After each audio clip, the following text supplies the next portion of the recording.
نحمد ونصلي على رسوله الكريم أما بعد فأعوذ بالله من الشيطان الرجيم بسم الله الرحمن الرحيم إنك لعلى خلق عظيم صدق الله العلي العظيم اللهم صل على محمد وعلى آل محمد জাতীয় ওলামা শায়েখ আইম্মা পরিষদ কর্তৃক আয়োজিত কেমন বাংলাদেশ চাই শীর্ষক আলোচনায় যারা অংশগ্রহণ করেছেন শ্রদ্ধাভাজন সম্মানিত ওলামায়ে কেরাম এবং সর্বস্তরের ভাইয়েরা আমার, কেমন বাংলাদেশ চাই যদি আমাকে প্রশ্ন করা হয়, আমি ইসলামিক বাংলাদেশ চাই। আমি একটা ইসলামিক বাংলাদেশ চাই যেখানে ইসলামিক শাসন থাকবে, কোরআন ও হাদিসের অনুযায়ী আইন প্রণয়ন হবে, বাস্তবায়ন হবে, সেটা আমি চাই। যদি এইটা এখনই করা সম্ভব না হয় তাহলে যেই স্লোগানের ভিত্তিতে দেশটা স্বাধীন হয়েছে সেইটা চাই। সেটা কি? সাম্য, মানবিক মর্যাদা, সামাজিক ন্যায় বিচার। দেখেন, আসলে আমাদের অনেকেরই জানা নাই বা জানা থাকলেও হয়তো মনে নেই, এ দেশ কিন্তু স্বাধীন হয়েছিল তিনটা স্লোগানের ভিত্তিতে: সাম্য, মানবিক মর্যাদা, সামাজিক ন্যায় বিচার। আজকে সাম্যতা আছে? সাম্যতা নেই, কোনো জায়গায় সাম্যতা নেই। যে ক্ষমতায় থাকবে চাকরি তার, যে ক্ষমতায় থাকবে না তার চাকরি নেই। যে ক্ষমতায় থাকবে তার তো খাদ্যের কোনো অভাব নেই। যে ক্ষমতায় থাকবে না ধুকে ধুকে মরতে হবে।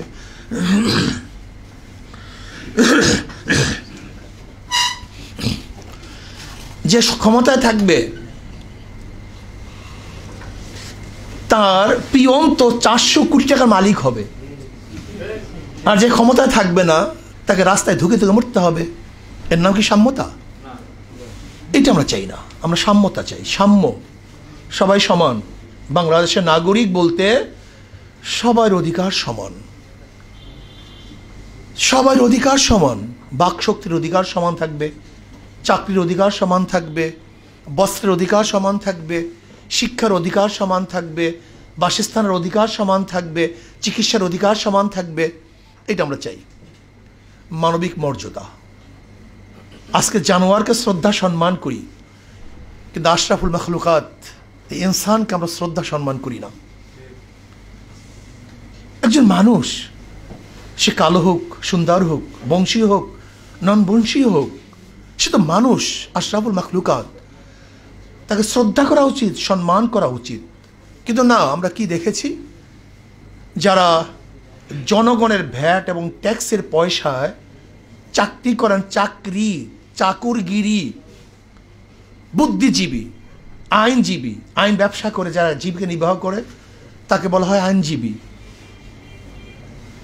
আর যারা চাকরগিরি করে জীবিকা নির্বাহ করে তাকে বলা হয় চাকরিজীবী। চাকর, কিন্তু এদের মালিক কে? এটা তো চাকর, কিন্তু এদের মালিক কে? দেয় কে? জনগণ হলে এদের মালিক। জনগণ অর্থ পে করে, চাকররা গ্রহণ করে।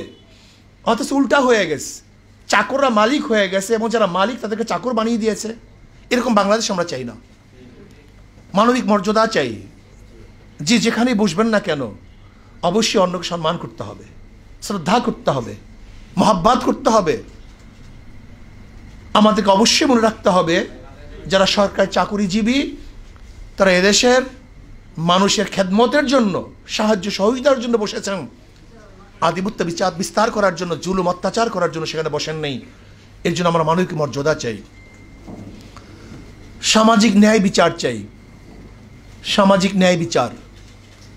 আজকে যারা ক্ষমতায় থাকবে হাজারো খুন করলে তারা মুক্তি হয়ে যাবে, খোলা আকাশের নিচে ঘুরবে, আর আপনার দল করবেন না, তাহলে আপনাকে ধুকে ধুকে মরতে হবে, আয়নাঘরে থাকতে হবে। এরকম বিচার আমরা চাই না। সামাজিক বিচার চাই, যেখানে জনাবে মুহাম্মদ রাসূলুল্লাহ সাল্লাল্লাহু আলাইহি ওয়াসাল্লাম বলেছেন, আমার মেয়ে ফাতেমাও যদি চুরি করে আমি তার হাত কেটে দেব। এই বিচার আমরা চাই। কে মালিকের সন্তান, কে এমপির সন্তান, কে এমপি, কে মিনিস্টার, এটা আমাদের দেখার বিষয় নয়। আমরা সবাই মাজলুমের পক্ষে, জালেমের বিপক্ষে। যে অন্যায় করবে অন্যায়ের বিরুদ্ধে যে ন্যায় করবে আমরা তার পক্ষে, কি আমার দল করে, কি আমার বিরোধী, এই ভেদাভেদ আমরা চাই না। আমরা চাই সবাই আমরা অন্যায়ের বিপক্ষে থাকব, ন্যায়ের পক্ষে থাকব। আর এইগুলি বাস্তবায়নের জন্য প্রয়োজন হলো নিজে পরিবর্তনের ভিত্তিতে সমাজকে পরিবর্তন করতে হবে। আমাদের শায়খ মুর্শিদ নব্বরাল্লাহু মারকাদাহু তিনি স্লোগান দিয়েছিলেন, শুধু নেতা নয় নীতির পরিবর্তন চাই, শুধু নেতা নয় নীতির পরিবর্তন চাই।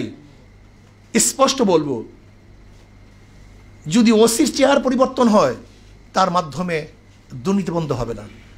যদি এসপির চেয়ার পরিবর্তন হয়, ডিসির চেয়ার পরিবর্তন হয়, সচিবের চেয়ার পরিবর্তন হয়, এই শুধু চেয়ার পরিবর্তন হলেই কোনোদিন দুর্নীতি মুক্ত দেশ দেখব না, যতক্ষণ পর্যন্ত ওই ডিসি সাহেব, এসপি সাহেব, ওসি সাহেবের চরিত্র এবং নীতির পরিবর্তন না হবে। নয়তো আমরা কি দেখেছি, ওসি তো বারবার পরিবর্তন হয়েছে কিন্তু ঘুষ কি বন্ধ হয়েছে?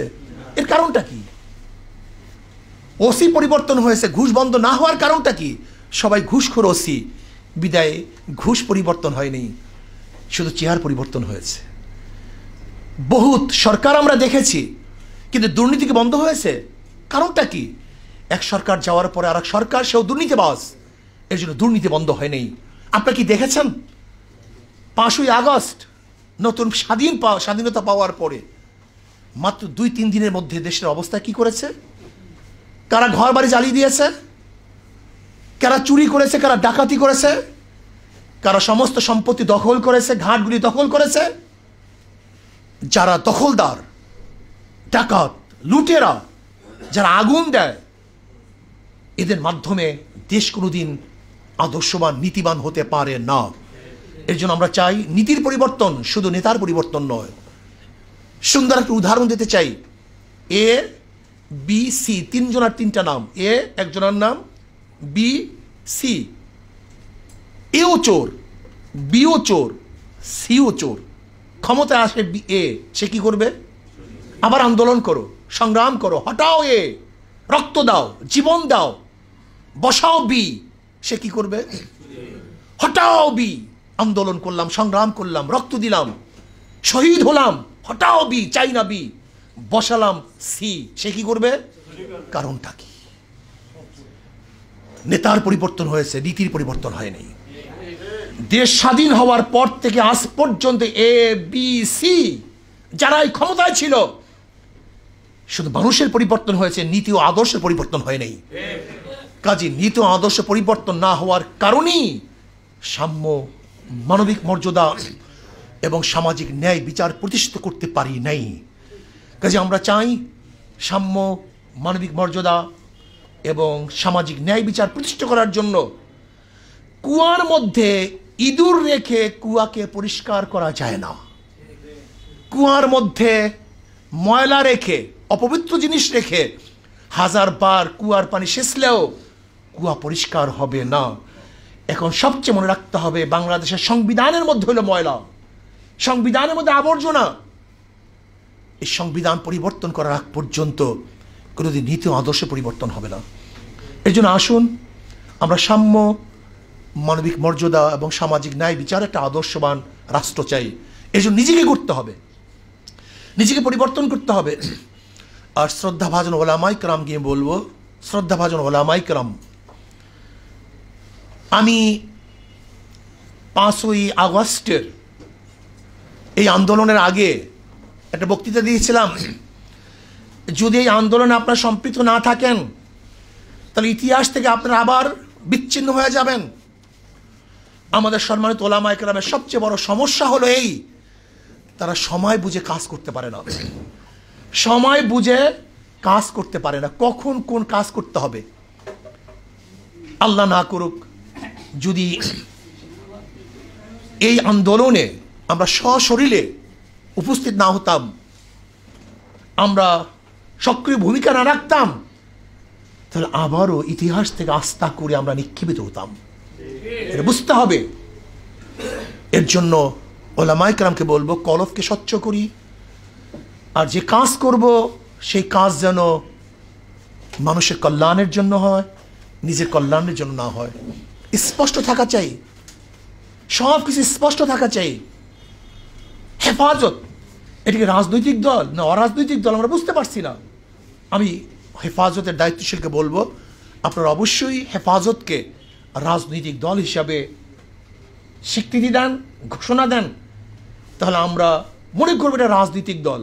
কিন্তু যদি উট পাখি হই, উট পাখির অবস্থা যখন বলা হয় তুমি বোঝা বহন করো না কেন, বলে আমি তো পাখি, বলে উড়াল দাও না কেন, বলে আমি তো উট। এরকম না, স্পষ্ট করতে হবে, এটা আমাদের সমস্যা, এটা সমস্যা। আমি অরাজনৈতিক দল যদি প্রোগ্রাম দিই রাজনীতিক, সমস্যা হয়। এর জন্য আমি আমার শ্রদ্ধাভাজন সেরেতাজ ওলামা ইকরামকে বলবো, যে কাজ করব স্পষ্ট বলবো আমি এই কাজ করতে চাই, এইটা আমার এই কাজ। যদি এইভাবে আমরা স্পষ্টভাবে কাজ করতে পারি এবং সমাজকে গড়ার জন্য সবাই ঝাঁপিয়ে পড়তে পারি, তাহলে ইনশাআল্লাহ সমাজকে গড়তে পারবো। আর এই আন্দোলনে, এই বৈষম্য বিরোধী আন্দোলনে এবার ওলামা ইকরামের ভূমিকা, তোলাবাদের ভূমিকা সবচেয়ে বেশি ছিল, সর্বজ্ঞ ছিল, এবং আমার সশরীরে আন্দোলনে ঝাঁপিয়ে পড়েছিলাম। কাজে আমি বৈষম্য বিরোধী আন্দোলনের সমস্ত সাথীদেরকে বলবো, যারা আন্দোলনে অংশগ্রহণ করেছেন, পরামর্শের সময় আমাদেরকে বাদ দিয়ে যেন কোনো পরামর্শ না করা হয়। আর একটা কথা মনে রাখতে হবে, এই আন্দোলন শুধু ছাত্ররাই অংশগ্রহণ করে নাই। এক সময় ছাত্রদের দাবি ছিল, পরবর্তীতে এই দাবি গণ দাবিতে পরিণত হয়েছিল। ছাত্ররা প্রথম তো সরকার হঠাৎ আন্দোলনের ঘোষণা দেয় নাই, তারা কোঠা সংস্কার করতে চেয়েছিল, কিন্তু পরবর্তীতে এই আন্দোলন গণ আন্দোলনে পরিণত হয়েছে। কাজে গণমানুষের সাথে পরামর্শ ছাড়া, ওলামা ইকরামের সাথে পরামর্শ ছাড়া এই আন্দোলনে আমরা যে সম্পৃক্ততা ছিলাম, আপনি চিন্তাও করতে পারবেন না। আমাদের ভূমিকা যা ছিল, আপনি দেখুন, যখন কেউ ভূমিকা পালন করে নাই, আমরা তখন ভূমিকা পালন করেছিলাম। এই শেখ হাসিনার বিরুদ্ধে যখন কেউ কথা বলতে পারে নাই, তখন আমরা রাস্তায় কথা বলেছিলাম এবং বলেছিলাম আল্লাহ যেন এই দুই চোখে গজব পড়বে সেটা যেন দেখতে পারি। আল্লাহ পাক রব্বুল আলামিন তা কবুল করেছেন। আমরা বলেছিলাম ভারত, আপনার সেনাপতি, আপনার বিমান বাহিনী, আপনার পুলিশ বাহিনী, আপনার ভারত, চীন, রাশিয়া আপনাকে রক্ষা করতে পারবে না। আল্লাহ পাক রব্বুল আলামিন স্বচক্ষে তা দেখিয়ে নিয়েছেন। এখন আল্লাহর কাছে দোয়া করি, আল্লাহ যেন এই দুই চোখে ইসলামের হুকুমতও দেখান। আল্লাহ আমাকে এবং আমাদের সবাইকে কবুল করে নেন।